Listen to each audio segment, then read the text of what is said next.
এমনিতে আমরা বিশেষ বাড়ি চাইতে জনসংখ্যা মেলা কম। তো জনসংখ্যা বাড়াস না কি জন্য? আশ্চর্য কথা, তুমি এটা কি ধরনের কথা করছো? আমি বিয়ে করার 1 বছরের মধ্যে যদি আমাদের একটা ছাওয়াল হইতো, তার বয়স এখন কত হইতো? 7 বছর। গেদা বাচ্চা।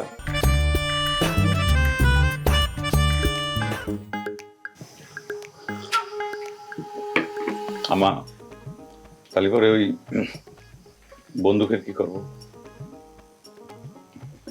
তুই যে এই বন্দুক বন্দুক করতিস, সে বন্দুক দিয়ে যদি বিশেষ বাড়ির কোনো লোককে হুট করে গুলি করে মাইরে ফেলাস, তখন তো মারা গেছে আসামি হয়ে যাবি। মার্ডার কেসের আসামি হবো কিছু জন্য আম্মা? আমাদের বন্দুক তো লাইসেন্স করা থাকবে। তা লাইসেন্স করা থাকলেই কি যাক তাক গুলি করে মারা যায়? তাই যদি হতো তাহলে তো যাদের টাকা আছে তারা বন্দুক কিনে যাক তাক গুলি করে মেরে ফেলত। আমি তো শুনেছি পুলিশেরও গুলি করার জন্য ম্যাজিস্ট্রেটের অর্ডার লাগে, প্রত্যেকটা গুলির হিসেব দেওয়া লাগে। আইন অবশ্য সেরকমই লেখা আছে, লাইসেন্স করা পিস্তলের গুলির হিসেব দেওয়া লাগে। তাহলে যে করছো লাইসেন্স করা বন্দুক দিয়ে গুলি করলে তার কেস হবে না? আম্মা, আইন যেরকম আছে আইনের ফাঁকও আছে।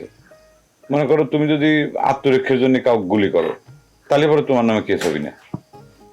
আরে বাপুরে, তুই তো আত্মরক্ষার জন্য বন্দুক কিনবা চাচ্ছ না, তুই তো বিশেষ বাড়ির লোকজনে পাখির মতো গুলি করে মারার জন্য বন্দুক কিনবা চাচ্ছ।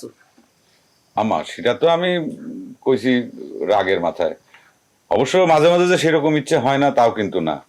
কিন্তু সবচেয়ে বড় কথা হলো কি, যে একটা বন্দুক যদি আমাদের হাতে থাকে, আমরা যদি কেউ বিশেষ বাড়ির সামনে গিয়ে খাড়াই, তাহলে পরে মনে করো যে আমাদের বিজয় কিন্তু 90% কিন্তু আগের থেকে নিশ্চিত হয়ে যায় যে কোনো যুদ্ধে। আমার মনে হয় ওই সমস্ত বন্দুক টন্দুক কেনার কোনো দরকার নেই। রাগের মাথায় যদি গুলি টুলি করে ফেলাস, তখন তো সারা জীবন জেল কাটা লাগবে। আম্মা, তুমি খামাখা টেনশন করতেছো। একটু চিন্তা করে দেখো, একটা বন্দুক মানে কিন্তু 20 জন মানুষের সমান। এমনিতে আমরা বিশেষ বাড়ি চাইতে জনসংখ্যা মেলা কম। তো জনসংখ্যা বাড়াস না কি জন্য? এত বছর ধরে বিয়ে হয়ে গেছে, সাল বলের তো কোনো খবর নেই। আশ্চর্য কথা, তুমি এটা কি ধরনের কথা করছো? আমি বিয়ে করার 1 বছরের মধ্যে যদি আমাদের একটা ছাওয়াল হইতো, তার বয়স এখন কত হইতো? 7 বছর। গেদা বাচ্চা। তা আমরা কি বিশেষ করে বিরুদ্ধে যুদ্ধ করবে গেলে পরে গেদা বাচ্চার সাথে নিয়ে যাবে পারতাম?